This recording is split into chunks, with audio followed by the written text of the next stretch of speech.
Hello, welcome to the Ghosts of Harrenhal. My name's Simon. And I'm Mackelly. Thank you for joining us for episode 103 of our chapter-by-chapter book review of A Song of Ice and Fire by George Martin. Today we'll be discussing chapter 29 of A Clash of Kings, that's Tyrion 7. And what the plan is, as it always is, we're going to chat about the chapter and try not to spoil any future plot points for you. But hopefully, we're going to provide you some entertainment along the way. We'll summarise what happened, discuss our thoughts on it, provide some useful background, compare it to the television show, indulge in a little pedantry, and cover some reader mail. Be sure to check out the show notes, they'll provide some interesting additional information, which will be handy, particularly if you're not reading along. How are you, Mackelly? I'm doing well. It's the Olympics. Yes, the Olympics are going on, yes. Yeah. I hadn't seen any of it, and then I saw quite a bunch of it just recently, so... Oh. I was gonna ask you actually, which sport do you think is most distant from the version of that sport that we mere mortals play? Oh my gosh, that's a fantastic question.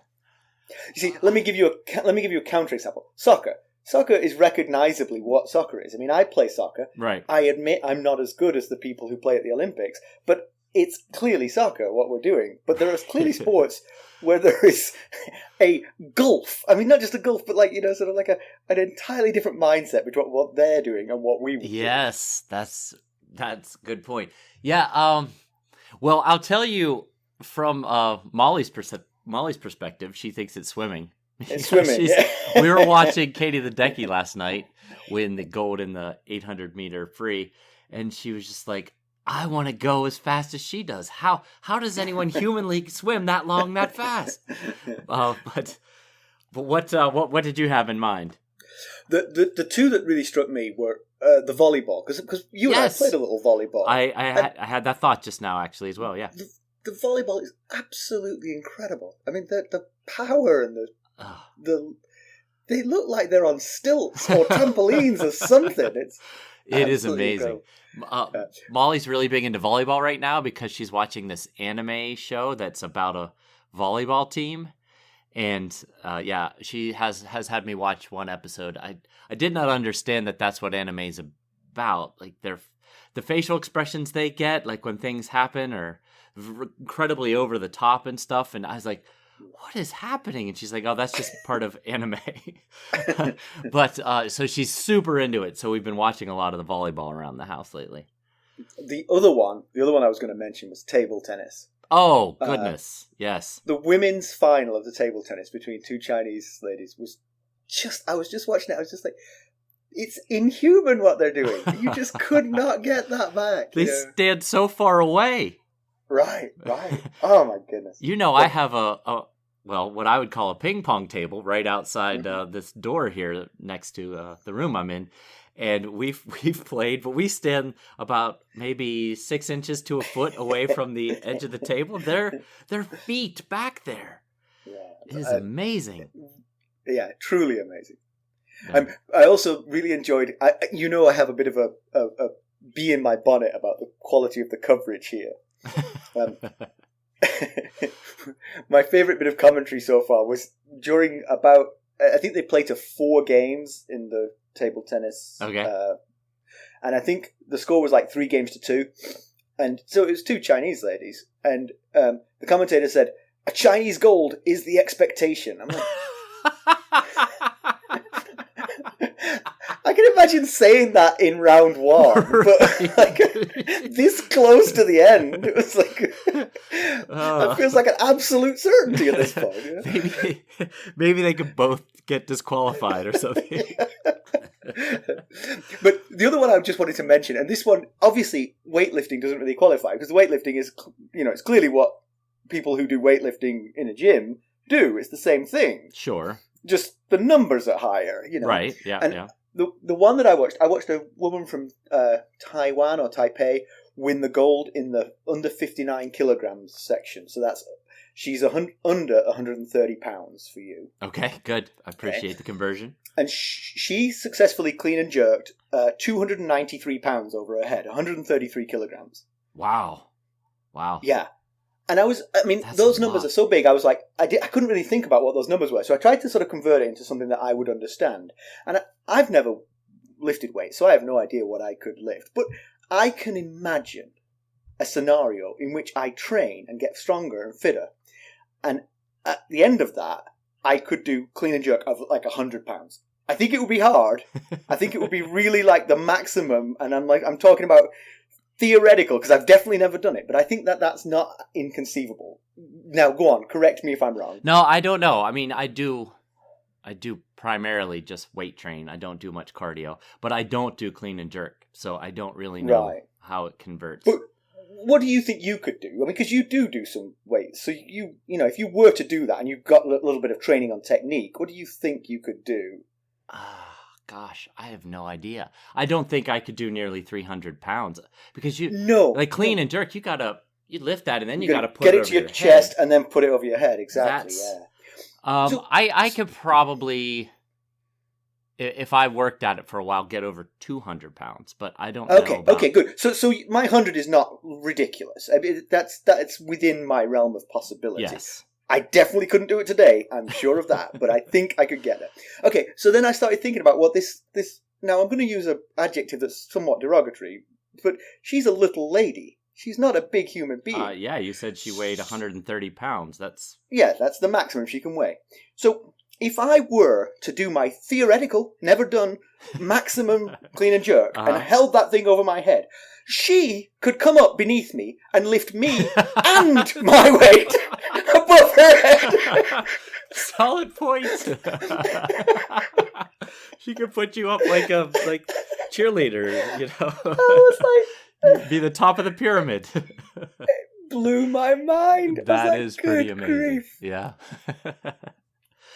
Oh wow, that is it's why they're the best in the world. Yes. Anyway, yeah, we should get down to business. I guess so. Last time we saw Tyrion, he was very busy. He was poisoning his sister Cersei while she was disarmed that takes time. By news of the Baratheon boys' family squabble. He was sending Cleos Frey back to Robb Stark with unlikely demands. He was dismissing Sir Alistair Thorne's pleas for help at the Wall, while being simultaneously troubled by those pleas.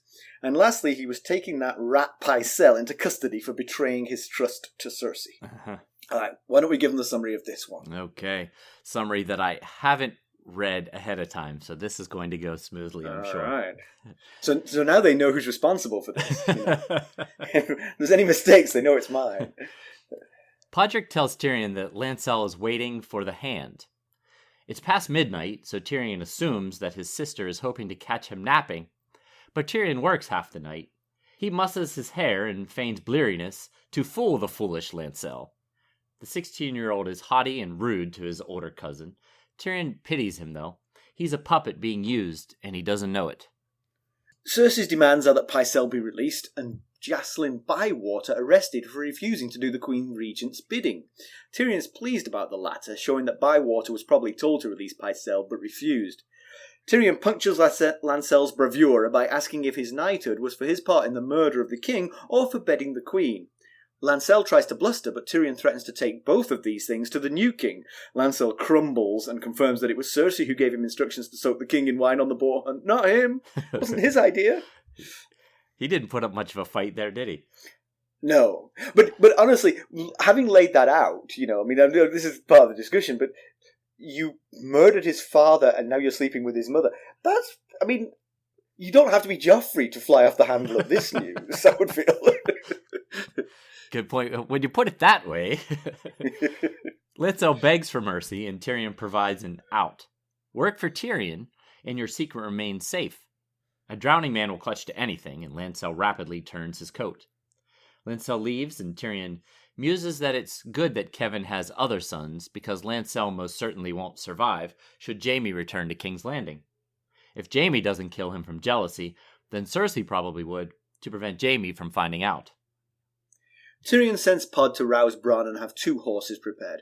They ride to Chataya's brothel, where Bronn manages to find a way to occupy his time, while Tyrion fulfills a tryst with Shae. Alayaya is busy when Tyrion arrives, so he takes a cup of wine. Not Chataya's usual standard, but times are lean in King's Landing. 2 of the other ladies have a bet as to who can lure Tyrion away from Alayaya first. He likes them both, but has only eyes for Shae. When Alayaya is free, they head up to the turret room with the secret door He asks what she does while he's gone, and she explains that she'll catch up on sleep, but that she's learning to read. He agrees that sleep is good, but reading is even better.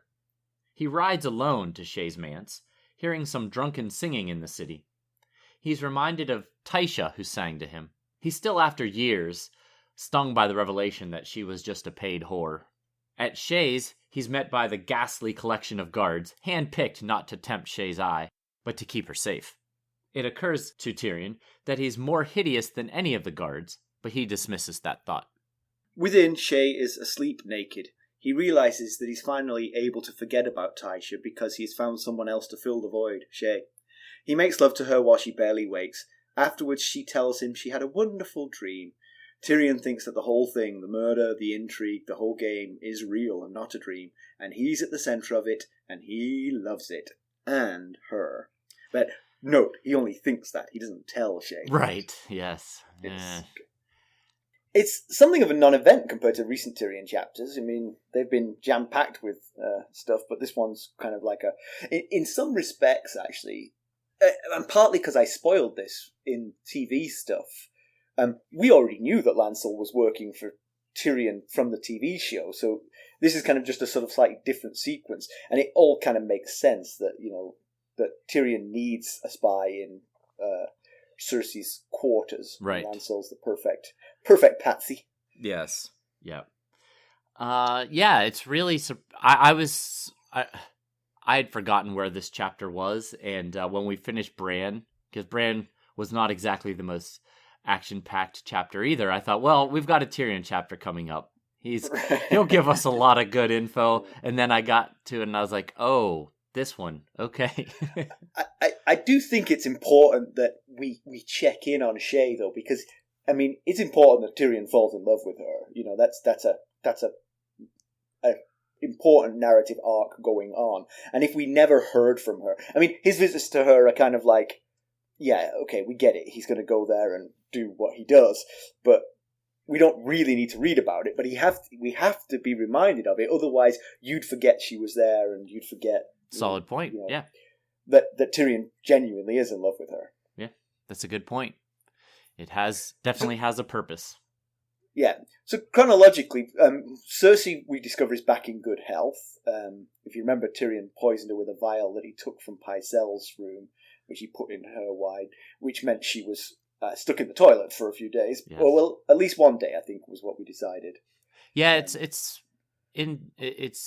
we don't know exactly because we don't know how long it's been since he met with Ser Cleos. Right, yeah. But he's thinking he should have given her a little larger dose because he was enjoying the Cersei-free days of his rule. Yeah. We'll be right back. Hello, friends. Are you ready to make some unforgettable memories? Well, if so, consider the Marriott Bonvoy program. Discover the perfect destination for your summer getaway and unlock exclusive deals on luxurious accommodations. With our affiliate partnership, you'll enjoy unbeatable savings and a seamless booking experience. Don't let summer slip away. Visit Marriott Bonvoy today and make this vacation season one for the books. Use our Ghosts of Harrenhal affiliate page to check it all out and buy Bonvoy points or give some as a gift. The link to our page is in the show notes. So Lancel acts like a jerk. He calls Tyrion the imp, and he rejects the drink with him, and he's enjoying the fact that he's coming down on Tyrion with Cersei's demands. And he actually says, "I come at the Queen's behest, not to drink with you, imp." Yeah. So I do think Lancel's character is, perfect product of his where he is in life. I mean, he's highborn, good-looking, recently knighted, only 16 years of age. How that person could not be a jerk is, it just couldn't happen,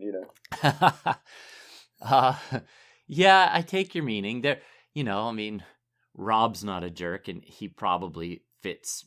We don't know if Rob's good looking or not, but he fits all the rest of those things. And a Lannister. Yes, there you go. There's the key. Yes, bred with a golden spoon in his mouth. So the demands are that she he must release Grand Maester Pycelle, who's a staunch friend of the Queen and under her personal protection. And then there's a little debate which we've had about who's in charge here, because Lancel says that the regent rules and the hand serves, right. But not sure Tyrion sees that the same way. No, it all comes down to numbers, like whoever has the numbers is who's going to rule. So you don't think the written rules of heraldry are as important here? Not so much. We learned, Ned learned that the hard way. He did not have the upper hand, even though he had the right by law. Yeah. Which, Cersei pulls a rather Ned Stark-like move here. She has Lancel give Tyrion a letter with the commands of releasing Grand Maester Pycelle, which I thought was rather ironic, because she expects Tyrion to obey such a written decree. But when Ned had the written decree that he would be King Regent, she tore it up and called it like a paper shield or something like that. Yeah, actually, just a thought here. Is it possible that the written decree was for Bywater? Oh, maybe. I can't recall if the wording... It might have been for both. I can't recall if it... Because he never opened it. Lancel tries to hand it to him and he waves it away. But I'm wondering if Lancel was sent to Bywater with this, like, hey... Oh, yes. And Bywater said, you've got to take that to the hand of the king, because you don't have authority over me, so you're going to take that to the hand of the king. Yeah. And so it ended up in Tyrion's hands, never intending to be. That's a good She point. would have just told Tyrion. Yes, that's a good point. But then, question there about Lancel's gumption. Did he go straight from Bywater to Tyrion, or did he go back to Cersei? It sounds like he went back to Cersei because there was a secondary command to arrest Bywater for... Yeah, I was just thinking about disobeying. That. Yeah, because... Well, that might be Lancel extemporizing, saying, well, he disobeyed the Queen, so he needs to be arrested too. It might not be Cersei saying that, it might be Lancel. Very much so, yes. Yeah, depends on... Although, at the beginning of the chapter, Tyrion says, does Lancel think to catch me in a sleepy haze? And he thinks, no, Lancel scarcely thinks at all. This is Cersei's doing. So, maybe Lancel doesn't have the... intelligence to think about doing something on his own. Maybe he just follows Cersei's lead. But yeah, it's very possible that after Bywater rejected him, which we don't know. We're just making an assumption here that he could have taken this and ran with it and come to Tyrion. Yeah. So yeah, I mean, you're right to sort of like draw the analogy with Ned. Ned would have opened that letter, read it carefully, and obeyed it to the letter, whereas Tyrion doesn't even bother to read it. He says, "Oh, sure." Yeah, I mean, in some ways he would have. I don't know that he would have necessarily followed Cersei's request, but I don't think he would have tried to turn Lancel either. No, nobody would have arrested Pycelle for simply reporting things to the Queen, right? Which isn't actually a crime, Yeah, I think Ned's, he thinks... So Tyrion thinks about Ned that he wasn't prepared to play the Game of Thrones at the level that Cersei was playing at. That you gotta play her game back at her. It's the only way you're gonna win. But, I think the primary different... One of the... There's several differences, but one of them between Tyrion and Ned is that Ned was too trusting. He trusted Littlefinger to set up the Gold Cloaks without double checking. Tyrion didn't just trust someone to get rid of Slint. He got rid of Slint himself. Now, except for the part where he put him on the boat headed for the Night's Watch. He did trust Bywater to handle that. Right. But the other main thing is, instead of shedding loyal men left and right, Tyrion's been focused on gaining loyal men and removing those of others such as Cersei and Littlefinger, the Red Cloaks and Jaina Slint. Yeah. Ned wasn't interested in that. Yeah, Bywater's rejection of Cersei's order is got to be encouraging to Tyrion, because Tyrion wasn't 100% sure that Bywater would be his man. But the scenario we just talked through, where Lancel comes with a command to Bywater, and Bywater says, "You need to take that to the hand of the king." That doesn't necessarily prove loyalty to Tyrion. It certainly suggests it, but I mean, that actually could just be good, sort of like, I'm washing my hands of this mess, you know? It's above my pay grade, man. Exactly. Yeah. And above yours too, Lancel. Yeah, that's a solid point. I hadn't thought about it from that perspective. I was thinking the same as what you said originally, that it's a major arrow in Tyrion's quiver to know that the gold cloaks are securely in his pocket. Certainly is, or at least willing to let him know that there's something coming. I mean, with Cleos Frey's arrival, Bywater let him know first. You know, there's grounds for optimism for Tyrion on Bywater's allegiance. Yes, for sure. Yes. You have to imagine Slint would have done as asked.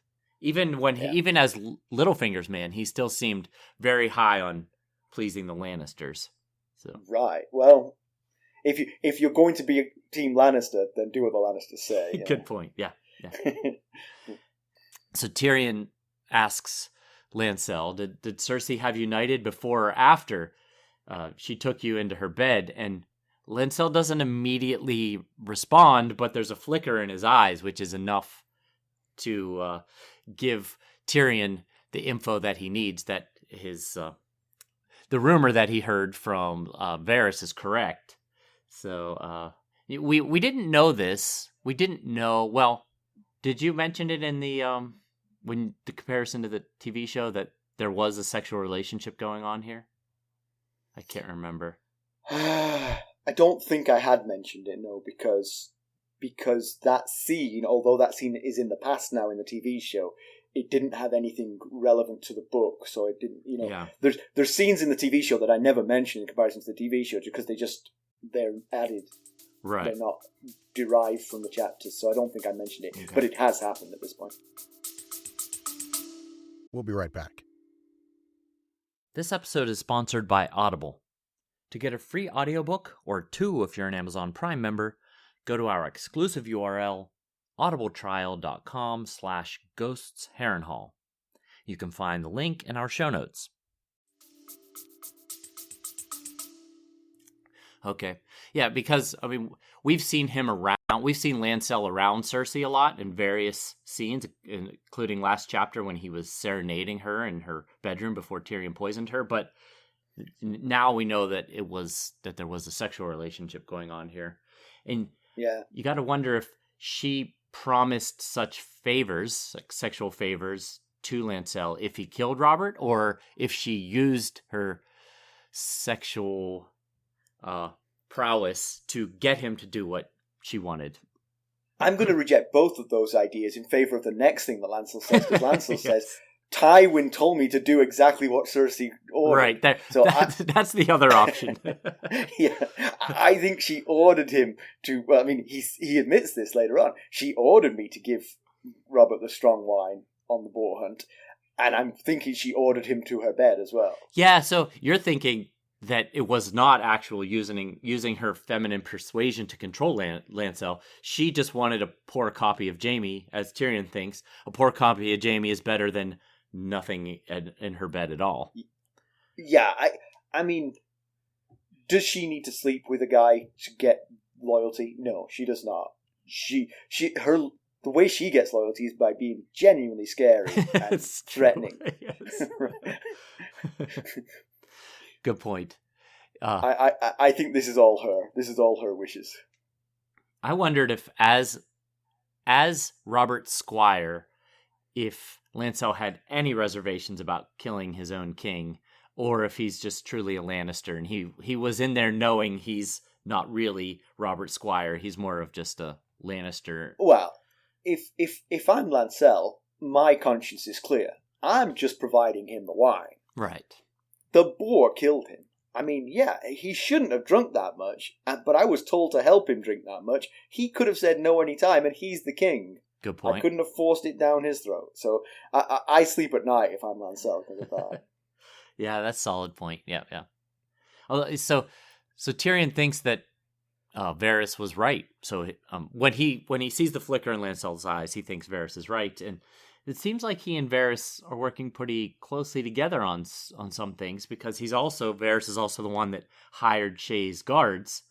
Right. But which of course means that Varys could put one of his spies in there. Oh, yes. One of her guards could be one of his Right. spies. So he probably knows exactly which days Tyrion goes to her. Yeah. Yeah, really, is there any point in trying to hide things from Varys? I mean... Right. I would work as closely as possible with him. Yeah, right. Better to know what he knows than to hope that he doesn't. Yeah. So it's an interesting decision to send Lancel. He's young and inexperienced, and he might let something slip. I mean, sure enough, he lets a lot slip in this conversation. Sure He admits to regicide during this conversation. So. Yeah, even you could just see him bragging about him and Cersei. He's right. I mean, he's very full of himself right now, and you have to imagine that this newfound sexual relationship with the Queen surely has a large part to play in why he's so full of himself. Yes, as a 16-year-old, if I was sleeping with the beautiful Queen, I probably would tell my buddies. Yes, right. And anyone who would listen. Yes. By buddies, I mean anybody on Earth. But my thought about this was that she's actually sending a message to Tyrion that all the Lannister family are with her, not him. Oh, that's why I think a subtle message. Yeah. Okay. Yeah. Hadn't thought about it that way. Which is a miscalculation here, because obviously he's able to turn him and get information from him that she didn't want Tyrion getting. But yeah, that's why I think she chose him. Okay, that makes sense. I had in a few minutes. I have thoughts on Lancel's existence altogether at this point, but first, let's talk about so Tyrion kind of drops the bomb and threatens to tell Joffrey that Lancel killed his father to bed his mother, and Lancel panics and starts to beg and offers to leave King's Landing and please just let me leave, basically like do it for my father. And if he weren't so young and naive and thought this through and knew the relationship between Tyrion and Joffrey better, he could probably have put money down that Joff wouldn't believe anything Tyrion says, especially if his mother is saying the opposite, saying he's just trying to drive a wedge between us or something like that. You know what? I don't agree. I think if you think it through more carefully, it doesn't matter. Joffrey and Tyrion's relationship doesn't matter to this news, because the thing is, you don't have to hear terrible news from a close friend to believe it. If an enemy tells you terrible news, you think that if Tyrion wanted Joffrey to find this out, he tells him quietly. He says, Joffrey, you know what? I've got two pieces of information for you, and I don't want you to act on them now. I want you to pay attention to what's going on. One is, Lancel, Lancel was your father's squire.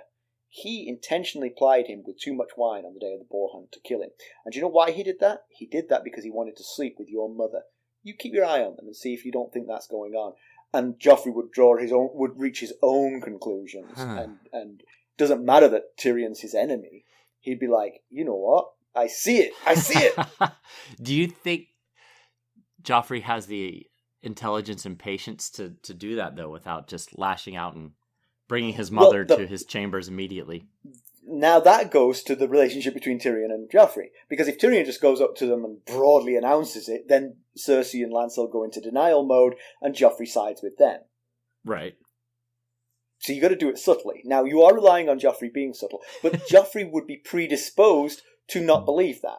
Yes, you're right. He wouldn't run off the handle. He'd say, don't give them any warning that you're paying attention to this, just pay attention. And I think Joffrey would like the responsibility and intrigue of that. Yeah, and I think he would see it for himself. Maybe. Like you said, whenever we see Cersei, Lancel is in her orbit at the moment. Yeah. Now, do you think... So, say Joffrey did believe Tyrion. We know he wasn't close to his father. I mean, back in the first Sansa chapter of this book, Tyrion expressed his condolences to Joffrey, and Joffrey forgot who he was expressing his condolences for. And, Robert's death made Joffrey king. So I wonder... as I say that, I'm also thinking, this is Joffrey. If he has a chance to take retribution on someone, he probably is going to do it. So I'm answering my own question here. Yeah. I mean, I wasn't fond of my father, but you killed him and then you slept with my mother. Oh. And I'm a psychopath.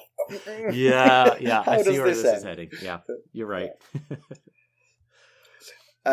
So Tyrion, Tyrion makes clever statements. He's like, "You want me to keep secrets from the king? I need to tell him all these things."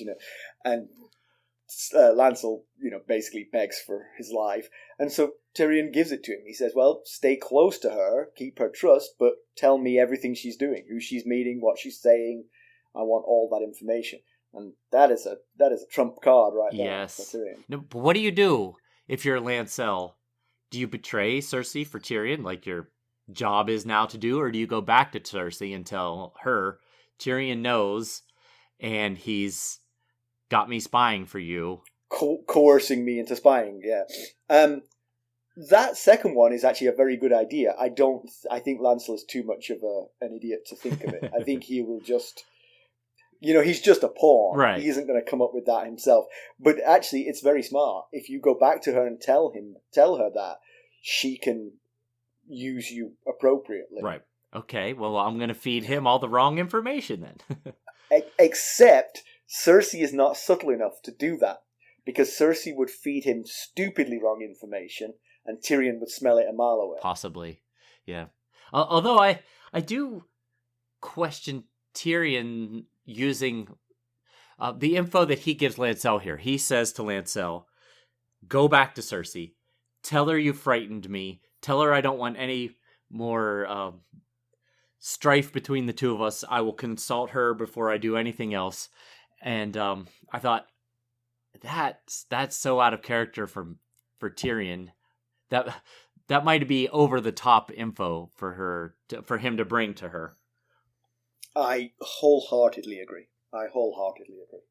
I mean, it's a good story for Lancel to tell, and she might hear it as just Lancel being, overstating it. Right, sure, that's true. I hadn't thought about that. But I do agree with what you're saying. I mean, it felt like Tyrion was like, never in a million years would Tyrion say those words, but that doesn't mean Lancel wouldn't interpret what Tyrion says to that. So maybe that's the way it works. Yeah, I guess so. Yeah, she has to cut through his bravado, I guess.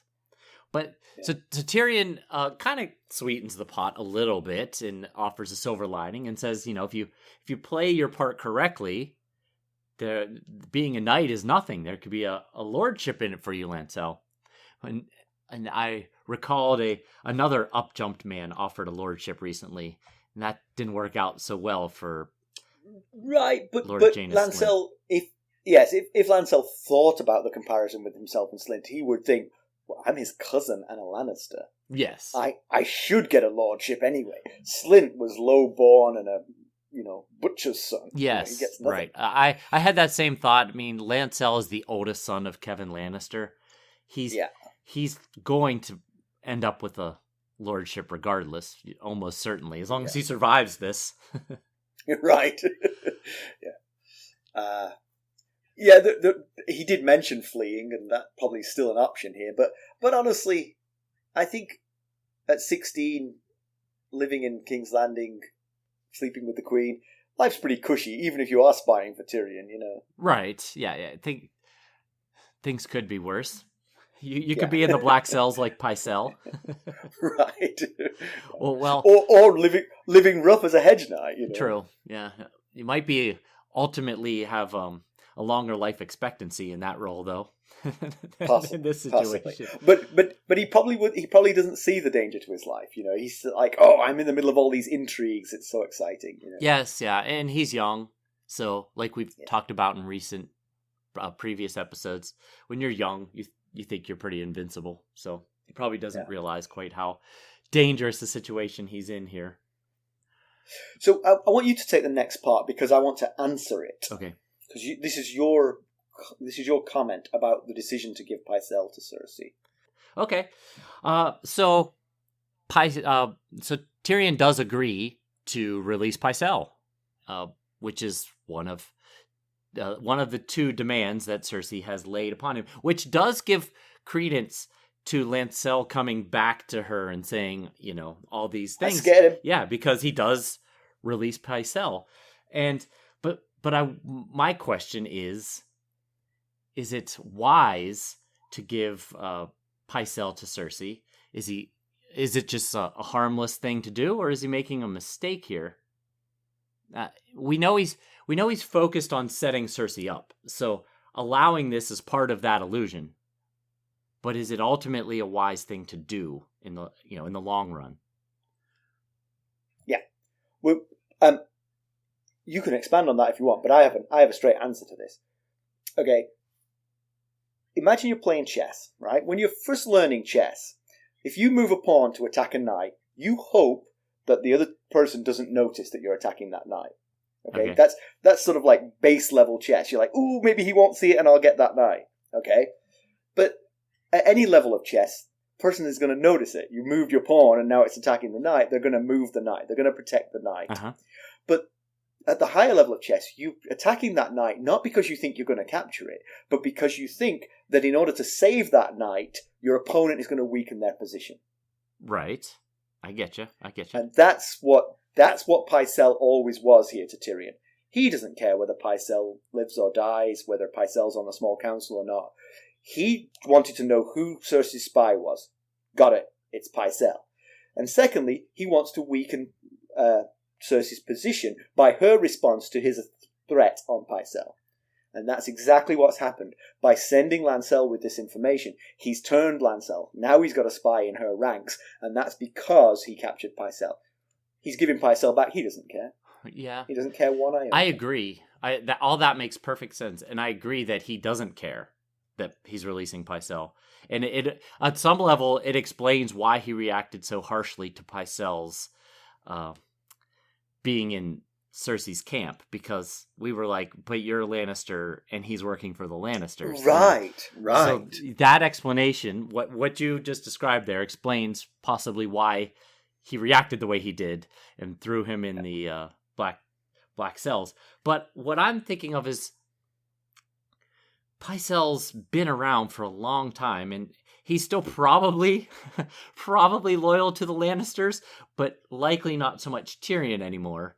Correct. Whether or not he's on the small council, you have to figure that now he's going to be looking for opportunities to get revenge on Tyrion. And we know Tyrion is just the acting hand of the king. So at some point, Tyrion's power is going to be diminished. And if Tywin survives in the Riverlands and makes it to King's Landing to fulfill his role as hand of the king, and it's just dangerous to have someone who's still got the cachet of being the Grand Maester gunning for you. And now I know he's a doddering old fool some of the times, but other times he's not quite as much as he pretends to be. So it just feels like it's dangerous to leave him dangling out there. Okay, how I would contend that one, I would say Tyrion's only danger is Cersei. Yes, that's the threat. You know, Pycelle's just a foot servant to Cersei, so it just doesn't matter. You can let her have her foot servants, you can let her have Lancel, just doesn't matter. They can exist in her orbit. The only person to be afraid of is Cersei herself. Now, she may use them as the person who actually cuts your head off, but she was going to get someone to do it. Right. So in many ways, having him exposed and there and speaking, and everything he knows, you know that Cersei knows, and everything he says, you know that Cersei is vetted, just makes him easier to deal with. And just a question here: are we sure that Tywin wants to be Hand of the King? I mean, he's the Lord of Casterly Rock. I mean, if I were him, I might go home when all this is over. Yeah, that's a solid point. We don't know. I think a lot would depend on how he feels Tyrion is doing as acting Hand of the King. Right. Clearly, he didn't like what Cersei was up to because he sent Tyrion. Yeah. So, if Tyrion does a better job, maybe he'll feel like, well, I don't need to go there immediately. So I think that's what it'll depend upon. So Tyrion feels bad for Lancel, figures he won't live out the year, and he's glad that his Uncle Kevin has 2 other sons. Yeah, except for that one of his sons is Willem Lannister, who's currently captive of Robb Stark. So not exactly snuggly safe. Right. The other is Willem's twin brother Martin, and we haven't heard from him, but I assume he's in Lannisport or Casterly Rock at the moment. Right. Tyrion's thinking is that he figures that Cersei will kill Lancel if she finds out that he's betraying her to Tyrion. Right. And if that doesn't happen, then when Jaime returns, either Cersei will kill Lancel because she wants to clear a space in her bed, or she won't, and Jaime will find out about what's been going on in his absence, and he'll kill Lancel. So Tyrion probably best that Lancel doesn't think all this through. To be honest, it probably is. Just go blindly, blissfully through life.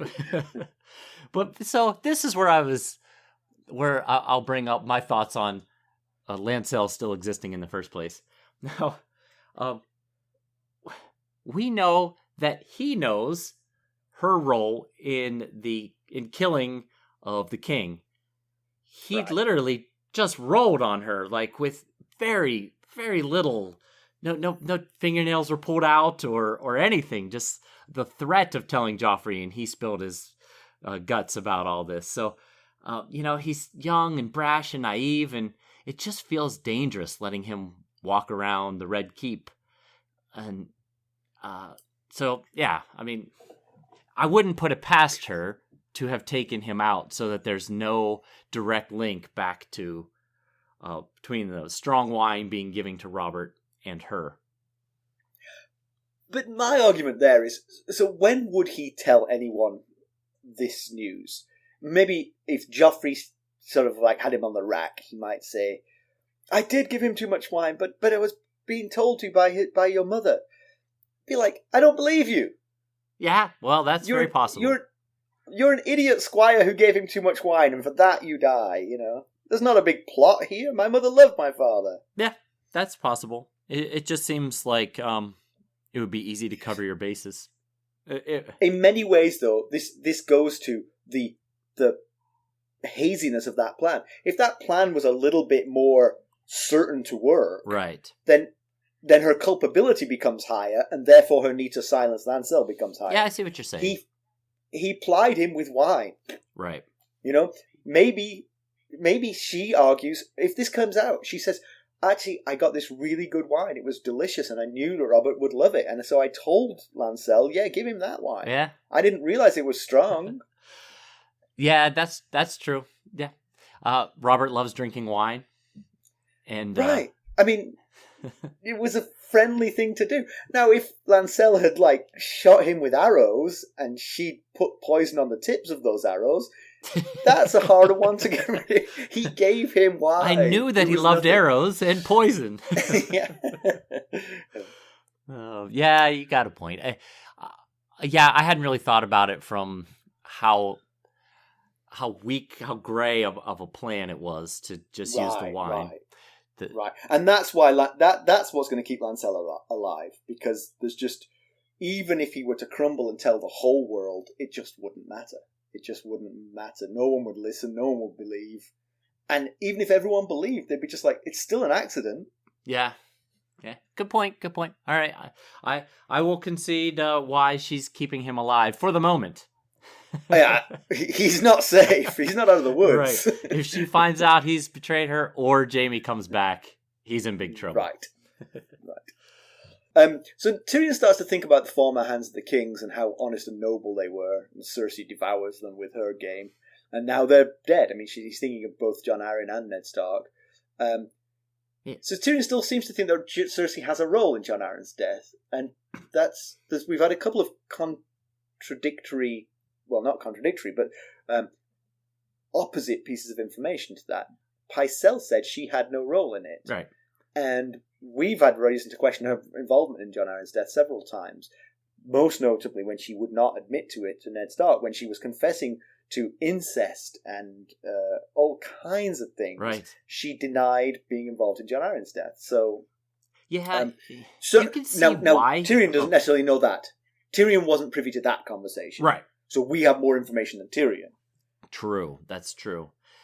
Yeah, and you can see why he's hesitant to give up the idea, because she obviously benefited from the death of Jon Arryn, because Pycelle also told Tyrion Jon Arryn knew about the incest, so it certainly would, Tyrion would be aware that, she benefited a lot because that secret was kept safe from Jon Arryn getting it out there.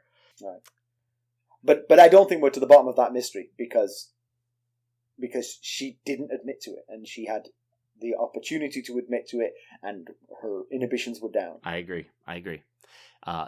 If it is Cersei, she is playing some sort of long game of why she's not copping to that when she's copped to so many other things. Right. But then Tyrion thinks about he's comparing himself to Jon Arryn and Ned, as Simon just said, and he thinks that it's their honor they're too honorable to play Cersei's game, basically. And I don't think it was honor as the major factor in Ned's failure. Now, of course, he could have saved himself several times if he had been less honorable. But like I said earlier, I really believe his biggest issue was that he was too trusting, not that he was so necessarily honorable that he did go to Cersei and give her a chance to flee with the kids.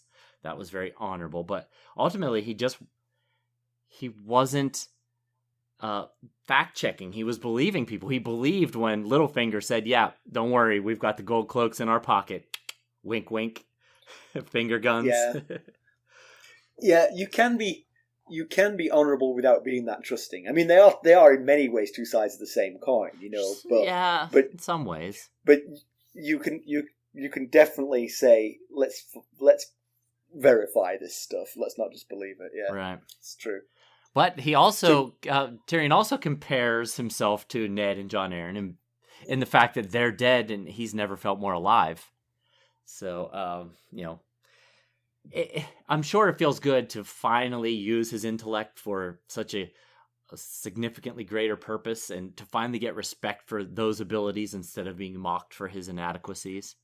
Right, and it's good for us too, because I mean Tyrion's a great character with lots to recommend him, but he's been wandering in the woods, right? For the earlier part of the book. It's better to have him now with his hand on the levers of power. Yeah, it's cool to see what seems to be rather brilliant mind can come up with for plots and schemes and such things. But I repeat, he's only the acting hand of the king.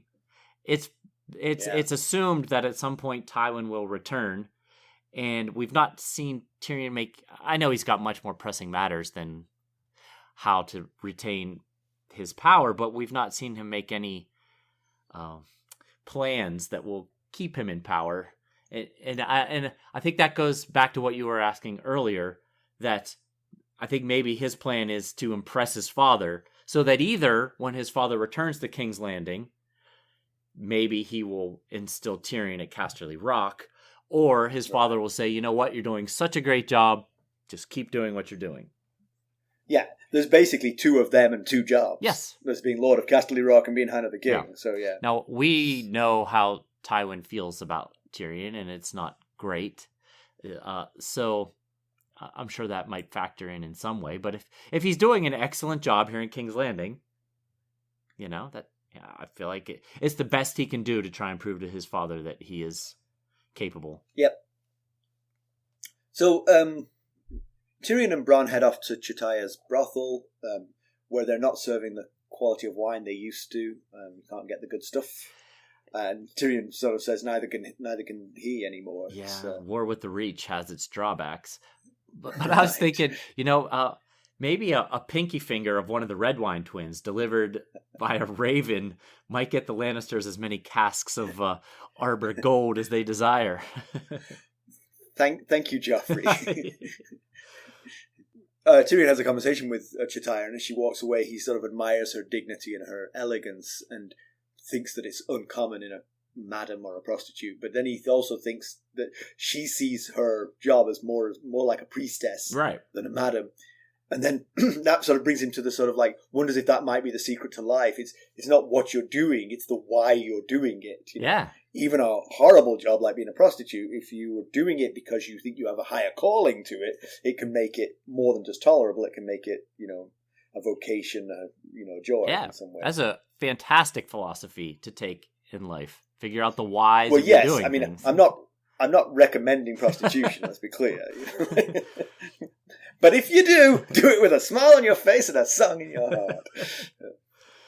So he's stuck waiting because Aliyaya, who, just a quick reminder, is Chitaya's daughter, she's occupied at the moment. So this another prostitute named Dancy puts the hard sell on Tyrion, and we learn when Aliyaya shows up that the reason she's doing so is because she has made a bet with another prostitute that she has 2 weeks to get Tyrion to choose her, or she's going to lose the set of black pearls that she has.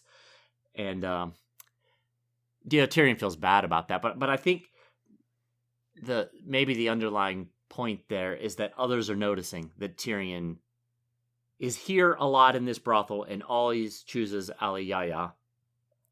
And are people going to start to ask questions about that?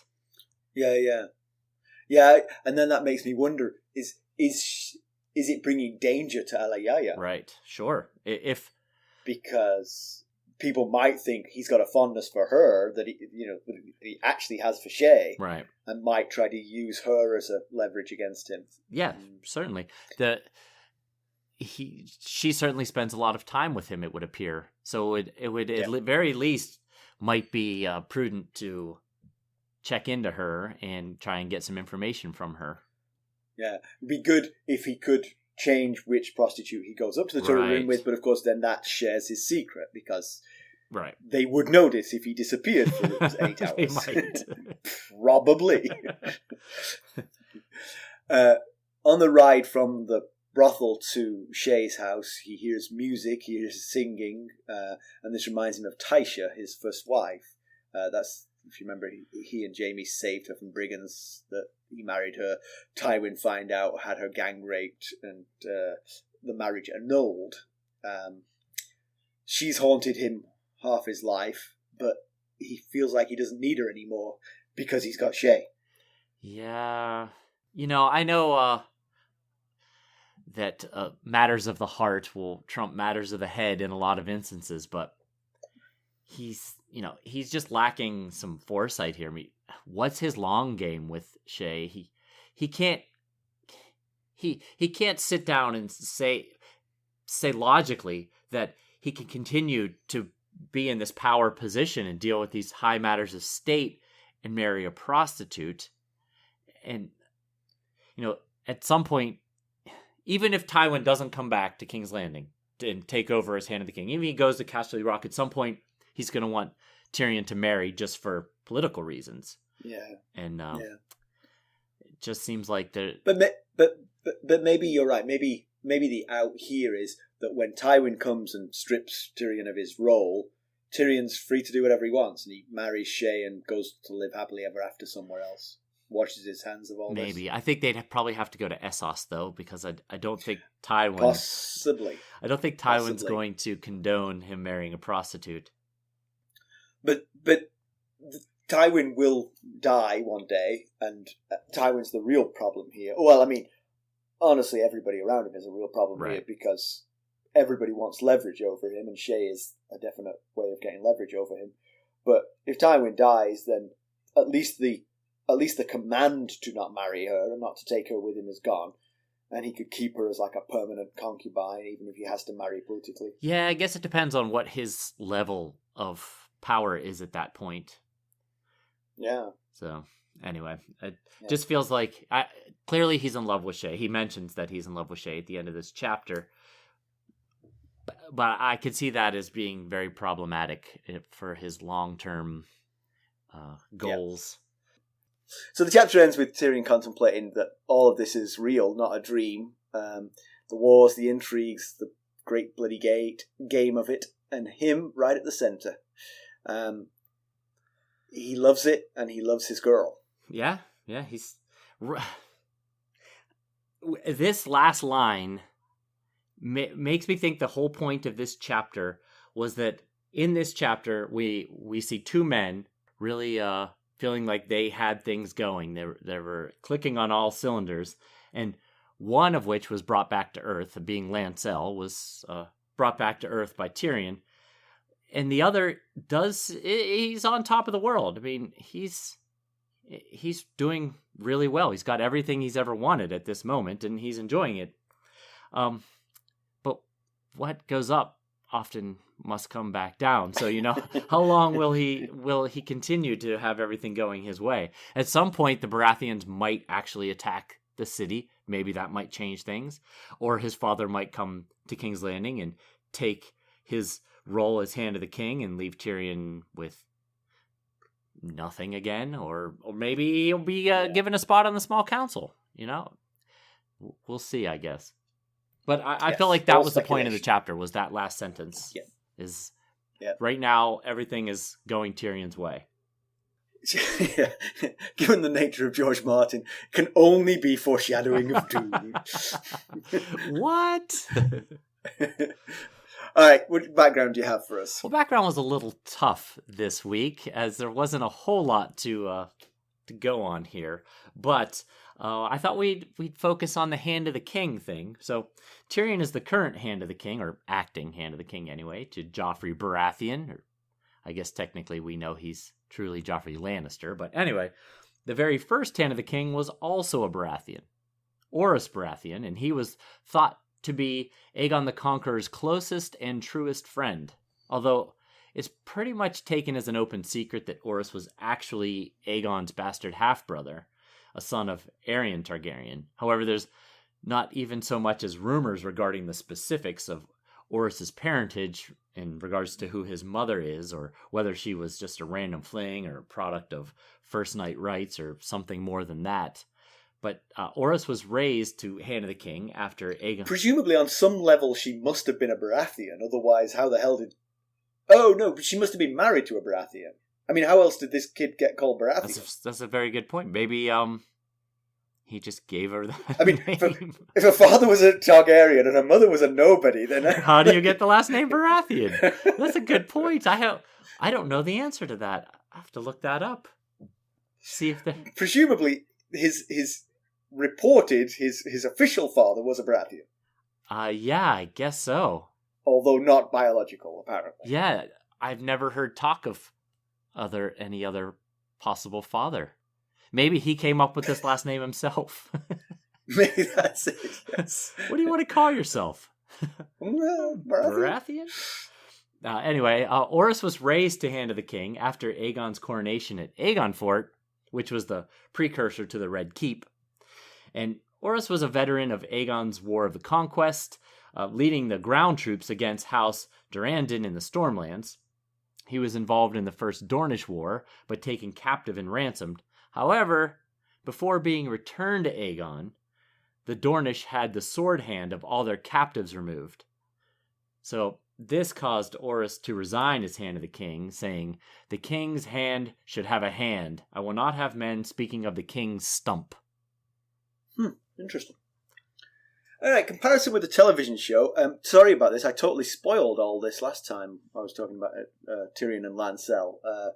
Tyrion doesn't find Lancel in Cersei's chambers. Rather, he infers that something's going on when Lancel delivers a command to free Pycelle from Cersei to Tyrion in the middle of the night. Lancel is initially haughty, but breaks down as Tyrion quizzes him and wonders how the king would react to Lancel sleeping with the king's own mother. Lancel crumbles and agrees to work solely for Tyrion henceforth. So, basically, perfectly captured. Yeah. Chitalia and Alayaya are completely dropped. Shae works as a servant in the Red Keep, and Tyrion sees her all the time. Yeah. What do you think of that as having been a better option? As we've mentioned, it's kind of like a slightly tedious diversion of the Tyrion chapters for him to have to go to the brothel and then go on to Shae every time he wants to see Shae. So, just as a shorthand, I approve. I miss Chitaya and Alayaya. I think they would be good characters in the show, but I do understand that one. Yeah. It's not a bad idea having her work at the Red Keep. I mean, if he's just having a fling with one of the servants at the Red Keep, I mean, it is what it is. No one's going to care. Yeah. So, pedantry corner. If Lancel is to report that he scared Tyrion, who will henceforth give Cersei no more trouble. You almost commented on this as pedantry yourself during the discussion. But Tyrion immediately follows that up with saying that he demands that Pycelle be off the small council. That just is completely contradictory. You can't say, he's going to release him, I scared him. But Pycelle can't be on the small council anymore. Yeah, you're right. Which is it? Exactly. Did you scare him into releasing Pycelle, or is he giving up Pycelle but saying he can't be on the small council? Who's calling the shots here? Yeah, I see it. News and notes. So Elio Garcia and Linda Antonsen, who are actually the co-authors with George Martin on A World of Ice and Fire, and they're the workhorses behind Westeros.org, which part of that is a wiki of Ice and Fire. They tweeted out an old press release showing that in February of 1994, HarperCollins won the UK rights to the then trilogy of A Song of Ice and Fire for £450,000. You see, I didn't know how to make the pound symbol on my keyboard. I can see that, yeah. Yeah. So I just put... There's no easy way. Which would be about £913,000 today. And the losing contender, a man named John Gerald from Random House, said that his losing bid was the highest final offer he'd ever made in 15 years as a publisher. So, Elio and Linda also mentioned that it was never revealed to the public what the winning bid was for the U.S. rights, but that it was a rather large number. So I just thought that was kind of neat. It was actually, a picture of the press release showing HarperCollins winning the bid for the then trilogy. Of course, we've only 2 books beyond that now. So 27 years later. I guess even back in 94, it was just a theoretical trilogy because not all 3 books are out by then. Yeah, I see what you mean. Yeah. So we got a review on podchaser.com from Uraja Palmer. Love the chapter reviews and character breakdown. Really helps keep track of things. So thank you. Appreciate that. And I like the name. So let's conclude. Tyrion has a loyal, although unwilling, spy at the very heart of Cersei's intrigues. It's going to give him a significant upper hand. Yeah, and she's playing with her poor copy of Jaime, and we discussed whether or not it's dangerous, but your rationale makes sense. That the murder of Robert, which is the dangerous part, her connection to Robert, the murder is gray enough and easily distanceable enough that might not be all that dangerous to keep him around for the moment. But we saw in this chapter, he does have loose lips. Yes, he does. When threatened. Yes, he does. Yeah. So Pycelle's getting out. He definitely won't be Tyrion's friend, but it was probably a relationship worth sacrificing for Lancel's loyalty, which again goes to the sort of chess game that Tyrion's playing. Yes, right. Yeah. No, he could have beheaded Pycelle, but that would have just further entrenched our positions. This way, I've got a spy in Cersei's ranks. Yeah. He couldn't have known that that's what was going to happen, but that's he knew she would have to make a move to respond to the Pycelle thing. He thought, this is going to come back to benefit me in some way, and this is the way that taking Pycelle benefited him. Now, of course, he has now released someone who's likely an enemy, at the very least, staunchly in Cersei's camp. May that become problematic for Tyrion? I don't know. It's possible. But there's also possibly a new spot on the small council because Tyrion's demands for being coerced into releasing Grand Maester Pycelle is that he cannot fill a spot on the small council. Just saying. So, if I were Lancel, I would report all that like this. I would say, I put my hand on my sword and he crumbled and he said, I'll release Pycelle. And then I would just say under my breath, and he wants him off the small council. Well, maybe don't even tell her. When he doesn't show up to small council meetings, Cersei will just think he's old. Yeah. He forgot. He forgot what time it was supposed to be at. Maybe, yeah. Don't say anything. And then when Pycelle comes to his next small council meeting and Tyrion's like, what the hell? Then Cersei looks at Lancel and Lancel puts his hand back on his sword again. Remember. Hey, little fella. You remember. Yeah, but I wonder if... we know that Cersei has basically filled all the missing... all the recently empty spots on the small council with just yes men who will agree with everything Cersei says. I wonder if Tyrion will pick someone a little more useful, someone who might be actually providing useful insight and not just someone who will agree with everything that he wants to do. Isn't there already a spot on the small council going because of Janos Slynt's absence, or was he replaced? That's a good question. No, he wasn't replaced. No, I don't think so either. Yeah, you're right. There's 2 spots. Yep. The women of Chataya's whorehouse are very good to Tyrion, but his escapades going to be hard to keep them a complete secret. Right. You make a good point. It would be good if he could mix it up and not always choose Aliyaya, but you know, that opens up his secret to more people and more people who interact with a lot of other people. Right. So he loves Shae. We all do. But does she love him, or is she just in it for the money? I mean, not to put too fine a point on it, she is a prostitute. Right. Yes. She rents out her love for money. Yes. Are her feelings the same? I'm sure she would say they are. Yes, I'm sure she would verbalize that as well. But I think that's also part of my issue. You know, like I was saying earlier, that there's no long-term plan here. He can't keep this going forever. But also, I guess part of my issue with him falling in love with Shae is the fact that Shae is a prostitute, and her job is, in some ways, to make him fall in love with her. Right. And he's falling into that trap, possibly. Yeah.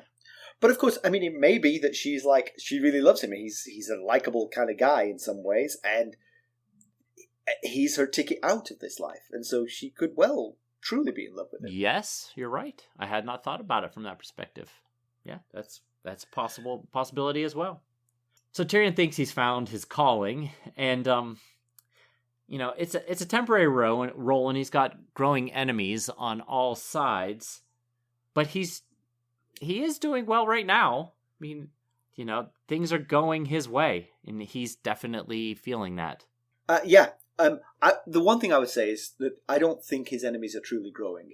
I take your point. He's certainly confirmed Pycelle as an enemy, but Pycelle was always a lackey of Cersei, and Cersei is Tyrion's enemy, and so he's not really growing his circle of enemies. He's just sort of confirming. He's exposing them. He might as well make enemies of the people who were already his enemies. Lackeys. Yeah. I guess I was thinking of the enemies swirling around King's Landing. The Baratheon brothers, now they've gone off and fighting themselves. They got the Starks. Yeah. You know, at some point, you think they're going to get it together. Maybe not, but you'd think at some point. But the flip side of that is, it doesn't matter what he does, that's happening. You know, he can't control anything outside King's Landing. You know, those blows are going to fall when they fall. Right. He can only sort of try to control what's going on inside. And prepare for when they do come. Prepare for it, exactly, yeah. And then, of course, the primary question is what happens when Dad gets back to town? Yeah, but I mean, I think we've hit the nail on the head. There's 2 jobs and 2 of them, you know? Yeah. Just split them up. Whichever one Tywin wants, he gets, and Tyrion does the other one. Sure, as long as Tywin's cool with that plan. Right, but if I was Tywin and I wanted to be Hand of the King, given what I'm seeing Tyrion doing, I'd be like, okay, yeah, I mean, actually, that's a little bit too much. Tyrion is playing the Game of Thrones, right? I mean, he is doing that, which is good because we need someone to counterbalance Cersei. Is he actually making the city better? Is he actually proving a good administrator? He seems to stay up late, churning the numbers and things like that. But that's the bit that if I was Tywin, I would want. I don't really want him to match Cersei in machinations. I want to come to King's Landing and find that it's organised and orderly and the streets are safe and the defences are ready. Yes. You know? Yes, and I think Tyrion would do that more if he wasn't as distracted. So busy matching the machinations of his sister. Yes. Which is why he liked her being poisoned and stuck on the privy. He could make unilateral decisions at that point.